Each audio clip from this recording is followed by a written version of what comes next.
তাদের সাথে আলোচনা করে তাদের সাথে ঐক্যমত্যে পৌঁছিয়ে তারপর নাকি সিদ্ধান্ত নিবে।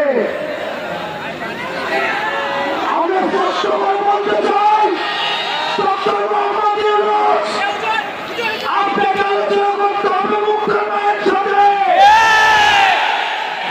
আপনাকে আলোচনা করতে হবে সিদ্ধার মায়ের সাথে, আপনাকে আলোচনা করতে হবে ওয়াসিমের মায়ের সাথে, আপনাকে আলোচনা করতে হবে আবু সাইদের বাবার সাথে, আপনাকে আলোচনা করতে হবে যাকে রাজনৈতিক কারণ উঠে নিয়ে গিয়েছে ইলিয়াসের স্ত্রীর সাথে। ডক্টর মোহাম্মদ ইউনূস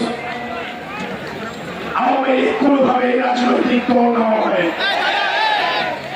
1974 সালে আওয়ামী লীগ নামক রাজনৈতিক দলটা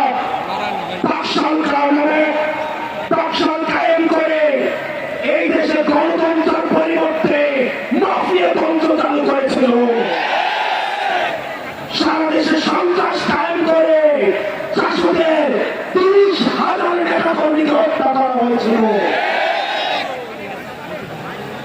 আপনারা জানেন 74 সালে আওয়ামী লীগ নেতা কর্মীদের লুটপাটের কারণে 15 লক্ষ মানুষ না খেতে পেয়ে মারা গিয়েছিল।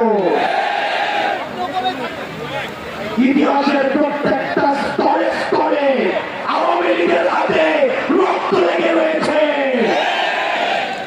আওয়ামী লীগ শুধুমাত্র ক্ষমতায় থাকাকালীন রক্ত ছড়িয়েছে, বিষয়টা এমন নয়। আপনারা দেখেছেন 2006 সালে লক্ষ্মী বৈঠা দিয়ে লাঠি দিয়ে লক্ষ্মী দিয়ে পিটিয়ে পিটিয়ে মানুষকে হত্যা করেছে। সর্বপ্রথম আপনারা জানেন 2009 সালে বাংলাদেশের ফার্স্ট লাইন অফ ডিফেন্স ভারতীয় আগ্রাসন ভাবে সহায়তায় আওয়ামী লীগ হচ্ছে ভারতীয় এক্সটেনশনের একটা ভারতীয়দের সহায়তায় আমাদের সৈন্যদেরকে পিলখানাতে হত্যা করেছে। আওয়ামী লীগের অপরাধের ফিরিস্তি যদি ইতিমধ্যে অপরাধের ফিরিস্তি অনেক দেওয়া হয়েছে। আমরা সহজভাবে বলতে চাই 100টা ফেরাউন